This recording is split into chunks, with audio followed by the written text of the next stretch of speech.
Beowulf is an Old English epic poem consisting of 3,182 alliterative lines. It is the oldest surviving long poem in Old English and is commonly cited as one of the most important works of Old English literature. It was written in England sometime between the 8th and the early 11th century. The author was an anonymous Anglo-Saxon poet, referred to by scholars as the Beowulf poet. The poem is set in Scandinavia. Beowulf, a hero of the Geats, comes to the aid of Hrothgar, the king of the Danes, whose mead hall in Heorot has been under attack by a monster known as Grendel. After Beowulf slays him, Grendel's mother attacks the hall and is then also defeated. Victorious, Beowulf goes home to Geatland and later becomes king of the Geats. After a period of 50 years has passed, Beowulf defeats a dragon, but is fatally wounded in the battle. After his death, his attendants cremate his body and erect a tower on a headland in his memory. The full poem survives in the manuscript known as the Null Codex, located in the British Library. It has no title in the original manuscript, but has become known by the name of the story's protagonist.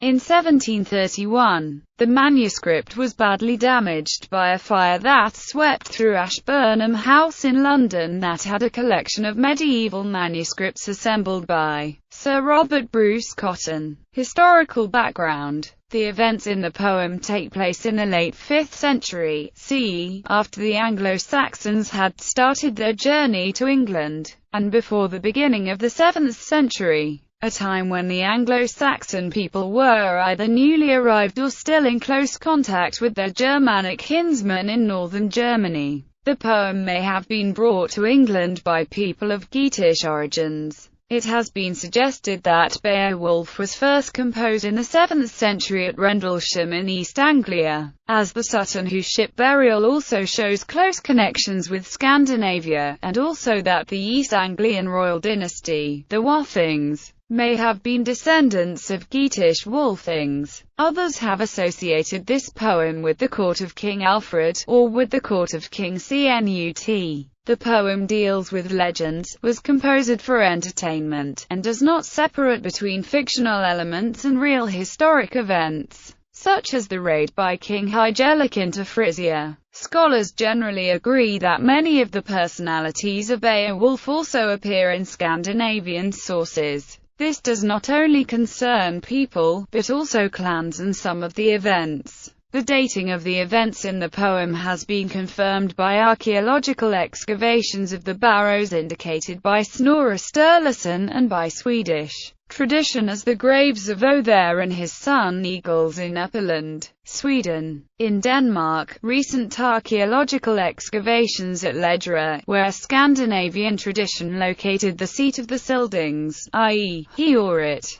have revealed that a hall was built in the mid-6th century, exactly the time period of Beowulf. 3 halls, each about 50 meters long, were found during the excavation. The majority view appears to be that people, such as King Hrothgar and the Sildings in Beowulf, are based on real historical people from 6th century Scandinavia. Like the Finnesburg fragment and several shorter surviving poems, Beowulf has consequently been used as a source of information about Scandinavian personalities such as Eadgils and Hygelac, and about continental Germanic personalities such as Offa, king of the continental Angles. 19th century archaeological evidence may confirm elements of the Beowulf story. Eadgils was buried at Uppsala, according to Snorre Sturluson. When Eadgils mound was excavated in 1874, the finds supported Beowulf and the sagas.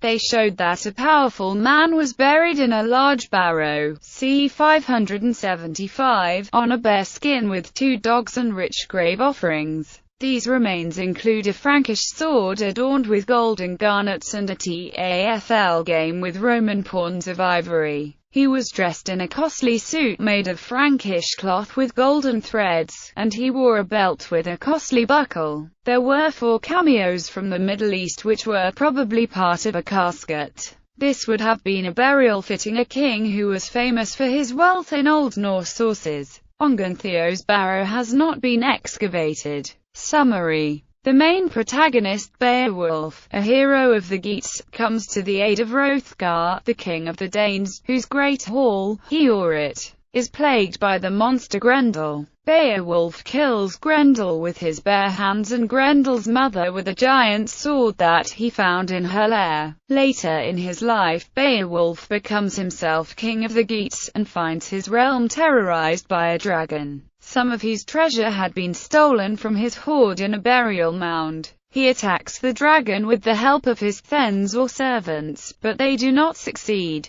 Beowulf decides to follow the dragon to its lair at Ernannes, but only his young Swedish relative Wiglaf, whose name means remnant of valor, dares to join him. Beowulf finally slays the dragon, but is mortally wounded in the struggle. He is cremated and a burial mound is erected in his honor by the sea. Beowulf is considered an epic poem in that the main character is a hero who travels great distances to prove his strength at impossible odds against supernatural demons and beasts. The poem also begins in medias res, or simply, in the middle of things, which is a characteristic of the epics of antiquity. Although the poem begins with Beowulf's arrival, Grendel's attacks have been an ongoing event. An elaborate history of characters and their lineages is spoken of, as well as their interactions with each other, debts owed and repaid, in deeds of valor. The warriors form a kind of brotherhood linked by loyalty to their lord. First battle. Grendel-Beowulf begins with the story of King Hrothgar, who constructed the great hall Heorot for himself and his warriors. In it he, his wife Wealhtheow, and his warriors spend their time singing and celebrating. Grendel, a troll-like monster said to be descended from the biblical Cain, is pained by the sounds of a joy he cannot share, attacks the hall, and kills and devours many of Hrothgar's warriors while they sleep.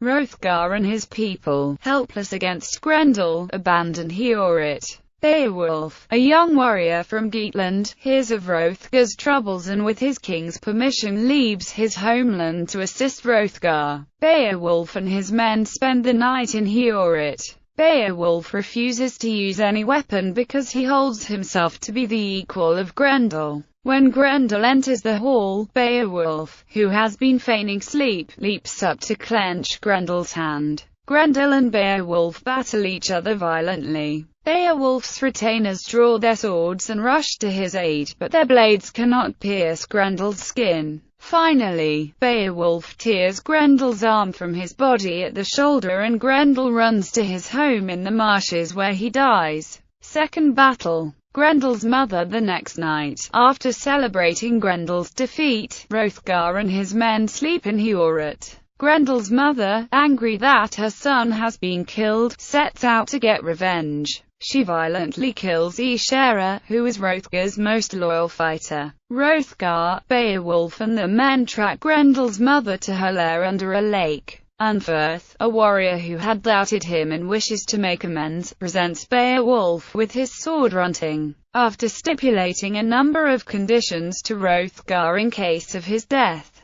Beowulf jumps into the lake, at the bottom of which he finds a cavern containing Grendel's body and the remains of men that the two have killed. Grendel's mother and Beowulf engage in fierce combat. At first, Grendel's mother appears to prevail. Beowulf, finding that Runting cannot harm his foe, puts it aside in fury. Beowulf is again saved from his opponent's attack by his armor. Beowulf takes another sword from Grendel's mother and slices her head off with it. Traveling further into Grendel's mother's lair, Beowulf discovers Grendel and severs his head. The blade of Beowulf's sword touches Grendel's toxic blood, and instantly dissolves so that only the hilt remains. Beowulf swims back up to the rim of the pond where his men wait in growing despair. Carrying the hilt of the sword and Grendel's head, he presents them to Hrothgar upon his return to Heorot. Hrothgar gives Beowulf many gifts, including the sword Naegling, his family's heirloom. The events prompt a long reflection by the king, sometimes referred to as Hrothgar's sermon, in which he urges Beowulf to be wary of pride and to reward his thanes. Third battle. The dragon Beowulf returns home and eventually becomes king of his own people. One day, 50 years after Beowulf's battle with Grendel's mother, a slave steals a golden cup from the lair of an unnamed dragon at Eternus. When the dragon sees that the cup has been stolen, it leaves its cave in a rage, burning everything in sight.